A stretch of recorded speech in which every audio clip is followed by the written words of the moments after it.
Përshëndetje, filloj mësimin për sot. Fusha, gjuhë dhe komunikim. Lënda, gjuhë shqipe. Tema mësimore, sirena e vogël. Kompetenca, lexojmë. Rezultatet e të nxënit. Lexon rrjedhshëm dhe me intonacion prrallën. Tregon përmbajtjen duke ju përgjigjur pyetjeve. Analizon tregimin duke ilustruar me pjesë nga përvoja e tij ose saj. Përshkruan me fjalë ose me vizatim sirenën e vogël. Fjalët kyç, sirenë, saj, shul, princ, det, vapor, direkt, marinar. Zhvilloj mësimin. Ç'dini për sirenat? Është grua mjaft e bukur dhe shumë tërheqëse. Trupi i saj ishte gjysmë e lartë një grua dhe pjesa e poshtme si një peshk. Ajo qëndronte mbi shkëmbinjtë e detit dhe me këngën e saj joshte anijetarët aq sa i bënte dhe të mbyteshin. Sirena është një figurë mitologjike e grekëve të lashtë. A keni lexuar ndonjëherë prralla me sirenë? Besoj nuk janë të panjohura për ju. Edhe pjesa që ne do marrim sot flet për sirenën. Kjo pjesë flet për sirenën e vogël që sapo mbushi 15 vjeç. Gjyshja, mbretëresha Plak, filloi ta stoliste sirenën me një kuror me zambak të bardhë, petlat e të cilëve përbëheshin nga gjysma margaritarësh. Zonja e shkuar në moshë u dha urdhër 8 guaskave të mëdha të detit të ngjiteshin në bishtin e princeshës për të treguar shtresën e lartë shoqërore. Po të ishte për sirenën, ishin të tepërta stolisjet. Për shtat do i shkonin lulet e kopshtit saj. Ajo u tha lamtomir dhe u ngjit në sipërfaqe. Aty pa një anije që po bënte një fest. Sa bukur ishin veshur, por më bukur ishte veshur princi, një djalë që atë ditë festonte 16 vjetorin. Për të qenë një festë madhështore, ata hodhën shumë fishek zjarre që sirenës i ngjanin si yje vezullus. Sirena e vogël si ishte syt nga princi. Pas pak filloi të frynte një erë e fortë. Velat u ulën, nga larg shiheshin vetëtima dhe dallgët u bën mjaft të larta. Sirenës së vogël i dukej si lojë kjo. Ajo e pa që po u kanose një rrezik, por dhe ajo duhet të tregojë e kujdesshme. Për një moment pa princin në ujë dhe mendoi se e kishte më të lehtë për ta takuar tani, por harroi detajin që njerëzit s'marrin dot frym në ujë. U zhyt thellë në det dhe arriti të nxirrte princin, të cilin po e linin fuqit.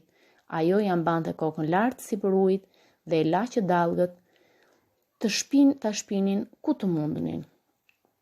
Besoj se pjesa ju pëlqeu shumë.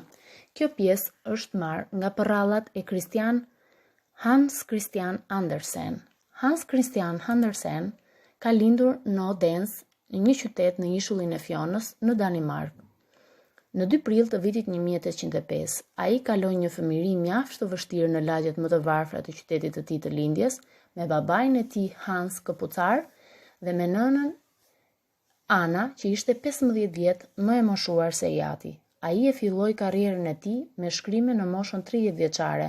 Udhëtoi në Itali për të publikuar librin e tij të parë, Improvizuesi. Ka shkruar një sër veprash letrare si romane, poezi, drama, biografi, autobiografi, shkrime e të tjera. Por disa nga veprat e tij më të njohura janë Sirena e vogël që ne morëm sot, Princesha mbi bizele, Rrobat e reja të mbretit, Rosaku i shëmtuar, Ushtari i vogël prek, Kallaj, Mbretëresha e Borës, pra ka përralla, shkrime dhe koleksione të panumërta të prodhuara nga Andersen në këtë fushë. Shohim me kujdes rubrikën Kupto përmbajtjen. Te rubrika Kupto përmbajtjen do t'i përgjigjeni pyetjeve shkurt pasi ta keni lexuar mësimin disa herë. Rubrika nxjerr mesazhin thotë: përfytyroje veten në vendin e sirenës së vogël, si do ta përjetojë ti festën në ditëlindjen e princit? Rrezikun që i kanose jetës së tij. Ktu ju do të shprehni mendimin tuaj lirshëm. Dhe cili ishte mesazhi që ju morët nga kjo pjesë? Mesazhi është sjellja e mirë, tregon fuqi dhe vendosmëri. Kalojmë tek rubrika Analizo gjuhën. Rubrika Analizo gjuhën thotë ndaj tregimin në 3 pjesë dhe secilës vendos një titull. Po ta vëmë re, edhe ngjarjet janë të ndara në 3 pjesë. Ngjarja e parë është momenti kur gjyshja, mbretëresha Plak, kërkon të stolisë sirenën e vogël, pasi ajo tani është rritur, është bërë 15 vjeç dhe duhet të stoliset siç u takon atyre dhe sipas shtresës së saj të lartë shoqërore. Pjesa e dytë është kur Sirena kërkon lirinë e saj dhe largohet që aty, sepse her pas here ajo largohej nga mbretëria dhe kërkonte që të ishte e lirë bashkë me shokët e saj. Dhe aty shikon festën e princit që i pëlqen shumë. Kjo është pjesa e dytë, të cilës ju do t'i vendosni një titull, dhe pjesa e tretë është pjesa kur Sirena shpëton princin. Të gjitha këto do t'i ndani në tekst me vijë, me laps dhe do t'u vendosni nga një titull. Ushtrimi i dytë të analizoj gjuhën thotë: në cilën pjesë kemi dialog, përshkrim apo veprim, ilustrohen në tekst. Pra ju këto do t'i gjeni në tekst.